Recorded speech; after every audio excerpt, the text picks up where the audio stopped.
I'm eating crackers right now. We're on mod 6, and I still have the other class behind us. So what we're going to cover in this is we're going to go over divs, IDs, and the differences between divs and IDs. And then here are the directions, and when you get to the directions, you'll see that the video that I'm recording right now will be right here. And then the directions are to use what you've learned creating divs and IDs to do the following with the Roald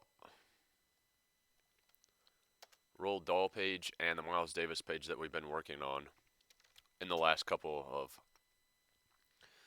modules. So it says here what to do, add 2 more images, blah, and blah, blah, blah, blah, blah. Basically in this, these directions right here, you're going to demonstrate that you know how to use the divs and the IDs and then style a bunch of stuff differently using that. And then on the Roald Dahl page and the Miles Davis page, at the very top of the page under the first headline, you're going to have 3 images. So if you don't have 3 images there, you should have 1 right now. Add 2 more. I don't care if you've already used them. They can be repeat images. It can be the same image 3 times if you want. And you're going to put those side by side by side. So it's going to be 3 images right next to each other in the page. So I'm going to go over now using W3 Schools what the divs are, what an ID is, and then the difference.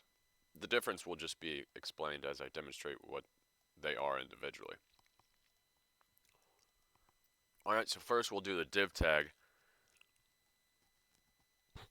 So a div tag is a way to break up a certain section of, or to group a certain section of a website. And then you can control the style of that entire div in the style sheet right up here like this. So this div was given a class. So this div right here is my div. So the class name is my div. And then it's styled at the top. Not like let's go to try it yourself. So normally when you see a p tag here, it would be styled like this.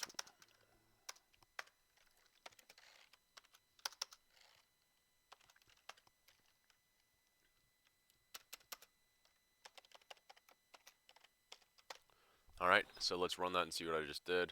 I just turned the text, the p text here, the paragraph, the p element red.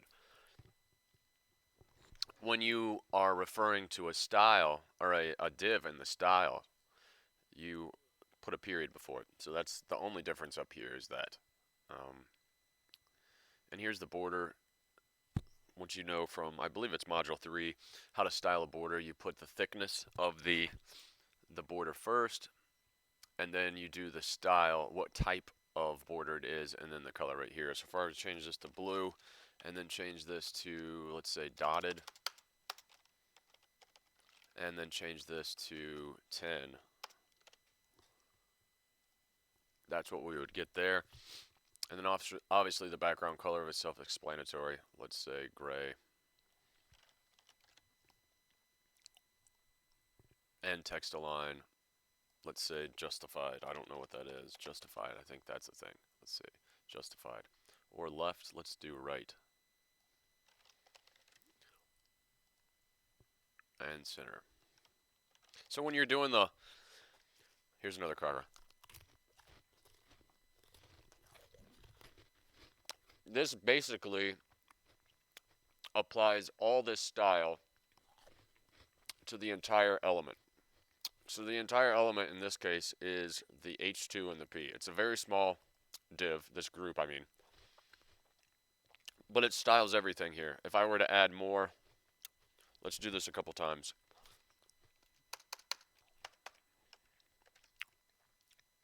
Let's make this a 5. Okay? So if I were to style this,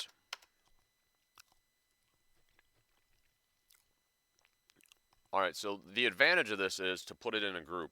You can style the entirety of a group just by putting a div around a whole section of elements and then referring to the entire section or the entire group simply by the name of that class. So if I change the name of this class to, let's say, hi, hello. If I run this, it's not going to do anything because it's no longer referenced in the styles up here. Okay.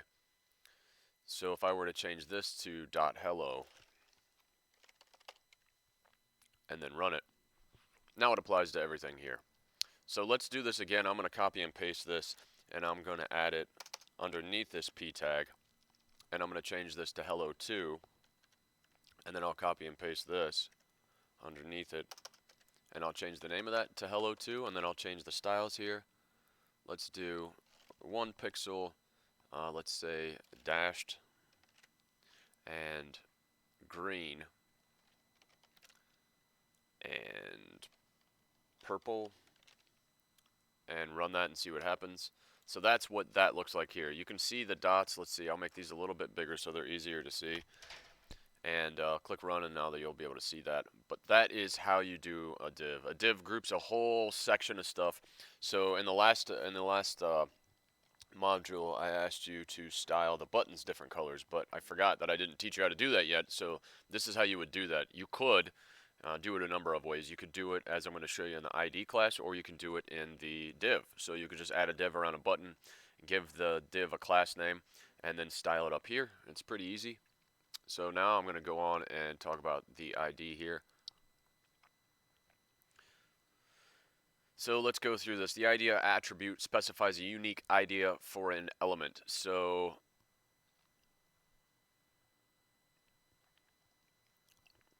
let's run this right here.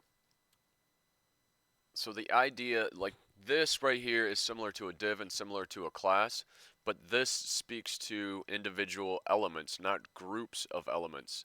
Okay, so if I were to have an h1 here, let's say h1, I'll just copy this, and I'll paste it down here, and I have h1 my header, and I'm going to get rid of this ID, and I'm going to style the h1 up here. Let's see, let's run this. So now you see I have a regular h1, and this up here is styled using the ID class. So I could do this to reference a whole bunch of different things that I want to be the same. So if I were to copy this, and I'm going to change the h2 right here to be ID my header, it's going to override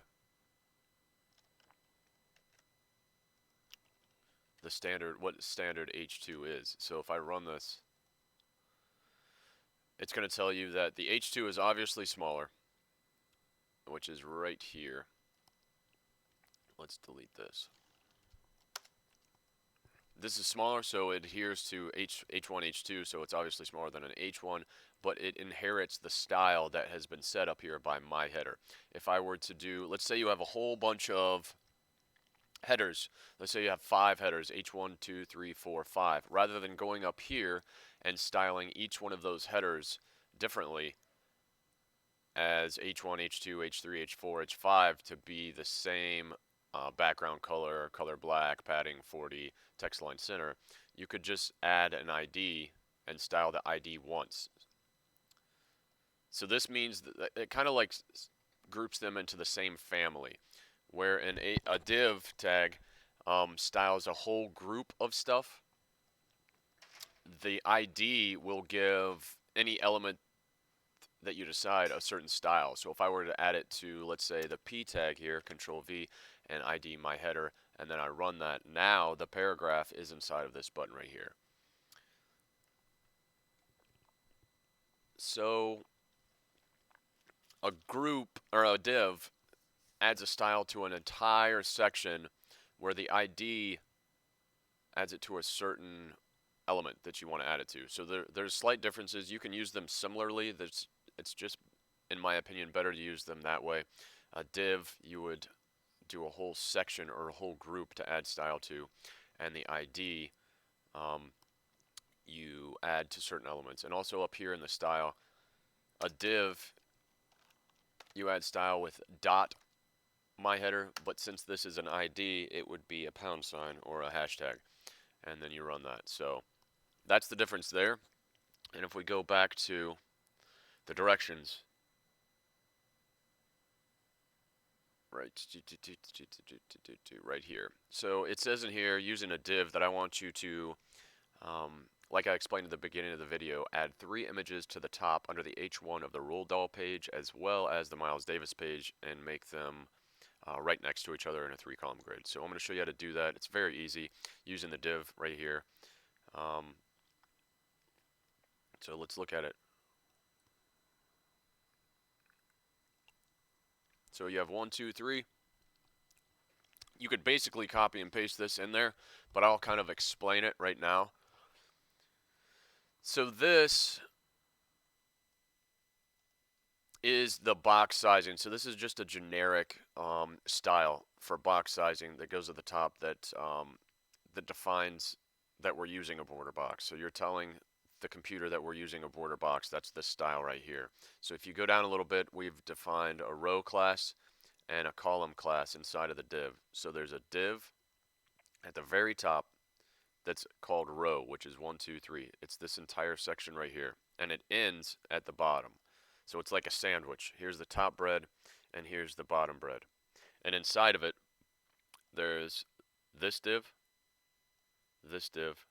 and this div. So they're all called column because they're all acting exactly the same way. They're being styled right here, told that there's a padding of 5 pixels around the image. Let's change it to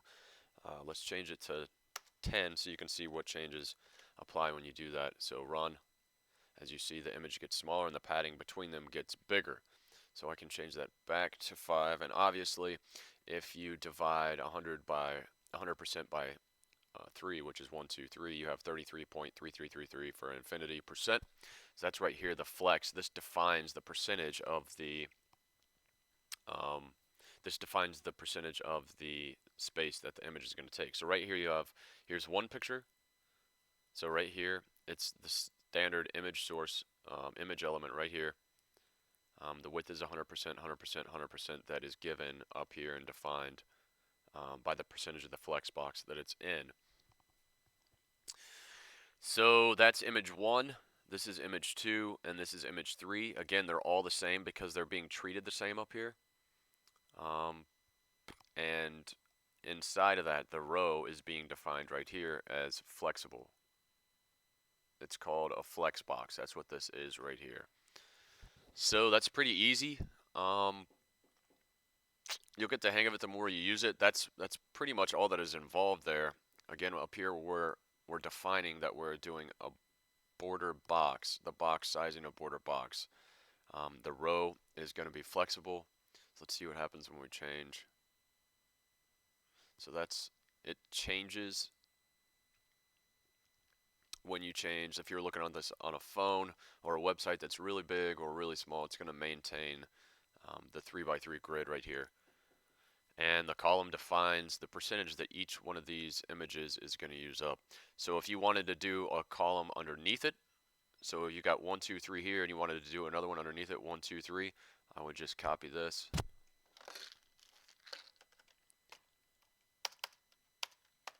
Control V, paste that, run it, and now I have 2 rows. Because basically the computer sees one element here, one group called a row, and this is another group called a row right underneath it. So if I wanted to do the same thing underneath it, run it, and now I have another row down here. So that is basically it.